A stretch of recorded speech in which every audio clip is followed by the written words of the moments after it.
Hello and welcome to Raising Awe Seekers. I am your host, Deborah Farmer Chris, and I want to talk about friendship in midlife today.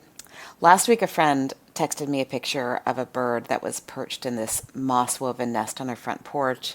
There were also little babies in that nest, and she wrote, "Hey, do you know what kind of bird this is?" So I double checked my favorite bird app and wrote back, "Eastern Phoebe." And she wrote, "Like in the Mary Oliver poem?" Me? Yup, The Messenger, one of my absolute faves. Okay, yeah, so most Mary Oliver poems are among my absolute favorites, but this one especially. Look it up. Earlier that same day, the two of us had lingered in a parking lot at 7 a.m. after the high school bus had left with our kids. Because for 2 to 10 minutes each weekday, we get to have these short but super real conversations, total luxury. And I realized that this is what it is to have a good friend in your late 40s. Our family moved across country 2 weeks before my 40th birthday. Next month, I'm turning 49. So I have spent this decade making new friends in a new state while trying to hold on to people I love who are scattered all over the world.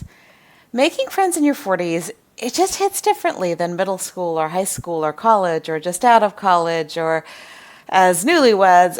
Many of us are raising teens or tweens or perhaps launching kids into adulthood, or we're caring for aging parents or dealing with our own health challenges or re-entering the workforce or making a mid-career pivot or simply trying to figure out who we are, what we like, and who we want to be for the rest of our one wild and precious life.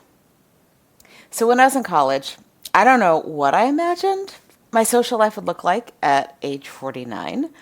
But if I could go back to talk to myself, I would tell her, this thing called friendship, it only gets better with age. I'm going to share with you 20 scenes from my wild social life this year.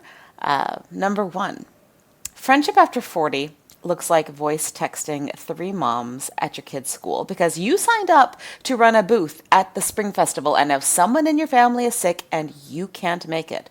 Oh, and it starts in 45 minutes and all of them respond within 5, offering to cover your shift, and all of them check in later to see how you're doing. 2. Friendship over 40 means that perimenopause comes up in 67.7% of all conversations with other women in your cohort. Number 3, it looks like casting your vote for a friend who is running for the town library board and sitting next to the same friend at a town hall because, of course, she goes to all of them, and you realize it's probably time to start investing in local politics and not just doom scrolling.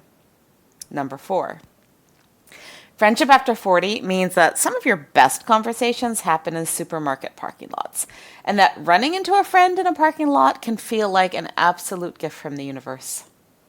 Number 5, it looks like helping a friend's teenager with her college essay and being thanked with a gallon of amazing minestrone soup.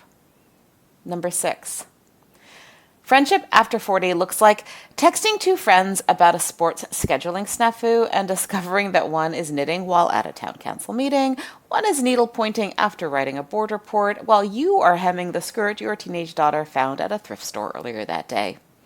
7, it means swapping stories about the challenges of caring for aging parents, the pain of dementia, and the complexities of cleaning out homes and managing affairs after they pass.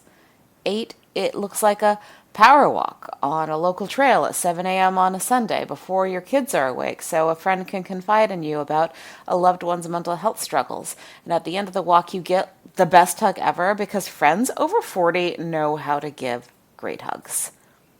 9, it looks like embroidering your friend a pastel WTAF sampler when her husband is diagnosed with cancer, and it means you remind, even gently bully, each other to get mammograms and colonoscopies.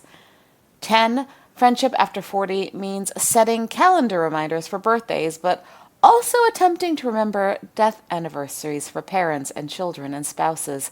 Sending flowers on the day the divorce is going to be finalized, noting who has kids graduating or getting married soon, is sending little love notes for these events, texts, calls, real cards, parking lot hugs.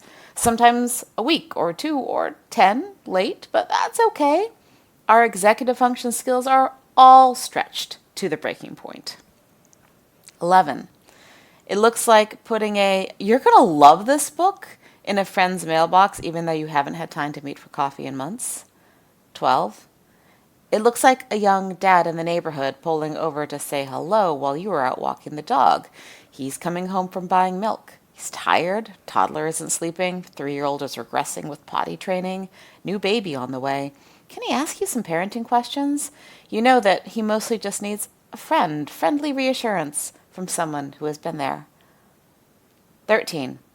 It looks like a text from a college buddy who lives in Idaho.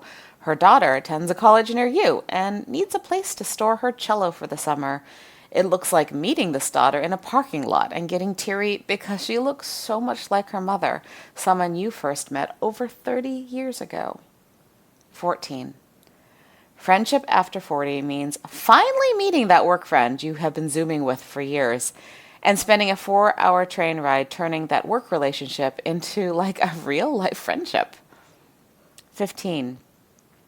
It means you don't always have time to talk or meet up or hang out. It means you dream about girls' weekends away. You even plan some, but then life gets in the way. But you try how and when you can, and you appreciate all the efforts.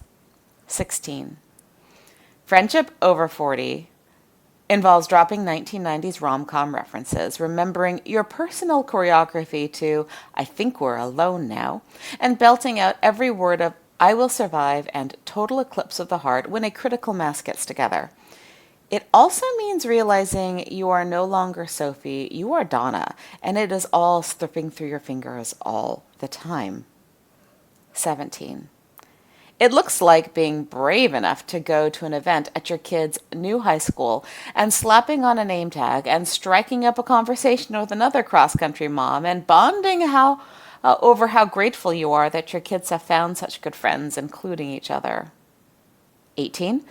It means that by now you have given to many, many friends GoFundMe campaigns and supported their marathon runs and donated to their Jimmy Fun walks and bought Girl Scout cookies from their children and sent them a Venmo for a massage or a Diet Coke while they rebuild from the wreckage. 19. It means that when Facebook memories crack your heart open with pictures of 4-year-olds giving sticky kisses and 2-year-olds in tutus, you know you can send that picture to that one friend and she just gets it. 20. Friendship after 40 means you have people who knew you from childhood but now live 2,000 miles away. And you have a friend you met just last year while volunteering together. And sometimes you really need to reach out to that person who knew you as a 14-year-old.